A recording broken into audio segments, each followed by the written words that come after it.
here in Capitol Hill in Washington, D.C. last summer in June to address some of the concerns of what has been happening in Tanzania. I was able to meet with my Senate representative, and we have been working on trying to support our people back home. And we have hoped since then until now maybe something positive will happen. But unfortunately, every day we hear somebody being kidnapped. Other opposition party leaders, they are in jail. I mean, Tanzanian government is still pushing for election. So this was an opportunity after we heard that the IMF, there will be a general meeting. We thought it's a good opportunity for me to come back here in Washington, D.C. to address the continuous issues. I mean, here we have Ambassador Polepole, who has now just been kidnapped also, and many people are crying. Like, freedom of expression is like completely disappearing in Tanzania. Social media like Twitter, X platform has been shut down. So we think here in America we have democracy, we can express ourselves. Why not use that opportunity to speak for our motherland, for our origin home, Tanzania? So I thought, okay, I'm gonna come and join my fellow diaspora Tanzania to show support, but also to demand. We demand that that democracy should be exercised in Tanzania. We demand to stop enforced disappearance.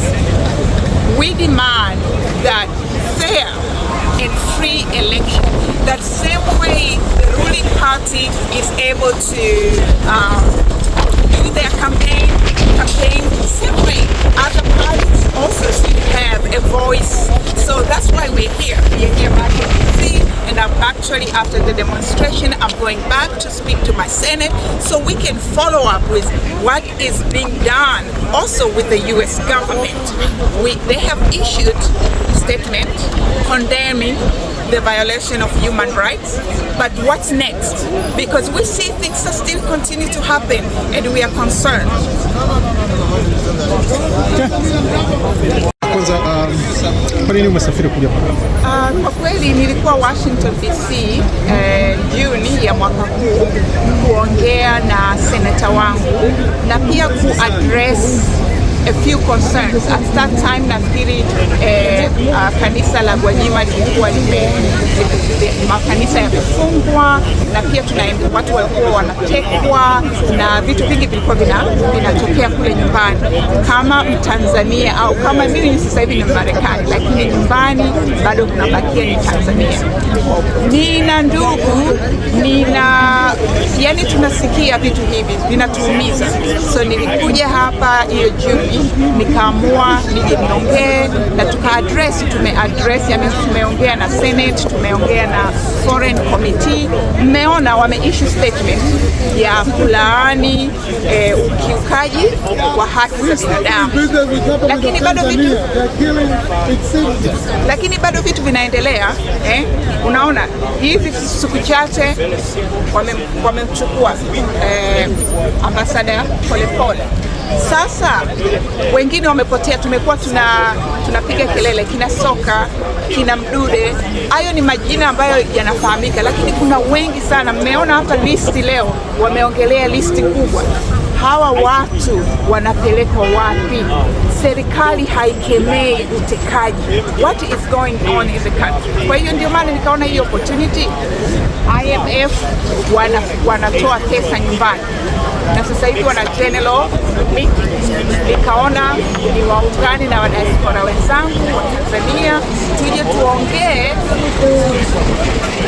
kemea vitu vinavyoelekea huko nyumbani, lakini na hata haya makampuni yanayotoa pesa wa hold accountable, hiyo pesa inakwenda wapi?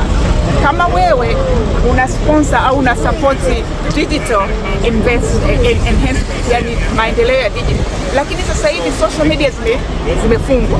Kwa hiyo tunataka pia haya makampuni IMF, World Bank pia waangalie kwamba hizo pesa wanazopeleka nyumbani kwa kweli haki za binadamu kule zinavunjwa. Ni vipi utapima mafanikio ya ziara yako? Ni kwamba tupate cooperation. Kama sasa hivi nikitoka hapa ninaenda kuongea na sekta wao, hata ile waliofanya wametoa statement, lakini what's next for Tanzania? Kuna sasa hivi ninakwenda general election, si ndio? Lakini kuna opposition party leader kama Tundu Lissu yuko jela. Sasa what's next? Tunataka watu hao wanaotoa pesa, tunataka huku tunapokaa ambako tuna uwezo wa kuongea, ku exercise our democracy, we want to see them also hold Tanzanian government responsible. Unachokifanya hapa hakiwezi kufanywa na watu wa Tanzania, si kwa sababu hawapendi, lakini kwa sababu mazingira hayawaruhusu. Unawapa ujumbe gani wale ambao wangetamani kufanya unachokifanya hivi sasa, lakini wanahisi mazingira hayawapi nafasi?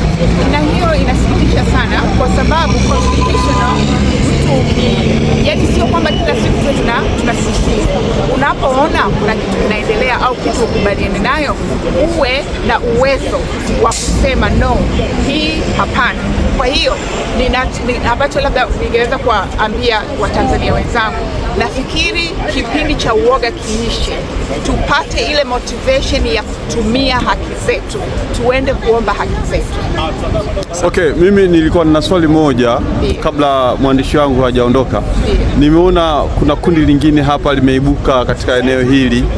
Unaweza kutuambia nini hasa sisi watazamaji wako tunaotazama? Ndio hivyo, inaonesha kwamba badala ya kusapoti demokrasi ambayo huku Marekani inakuwa exercise, wanajaribu hata ile kuvuruga. Lakini tumekuja hapa tuna security, tumekuja hapa tumelindwa. Kwa hiyo yote inaonesha kwamba kuna ukiukaji wa haki za binadamu, kwa sababu kama sisi tumepata permit and we are exercising our first amendment here in America, why come and bother us? Kwa hiyo inaonesha kwamba ukiona tu hapa tu inaingiliwa kama hivyo, je, huko nyumbani itakuwaje? Na hawa watu wametoka wapi? Kwa kweli sifahamu, ila ninaposikia hapa tetesi ni kwamba walilipo, manake ni 1 hour wameondoka.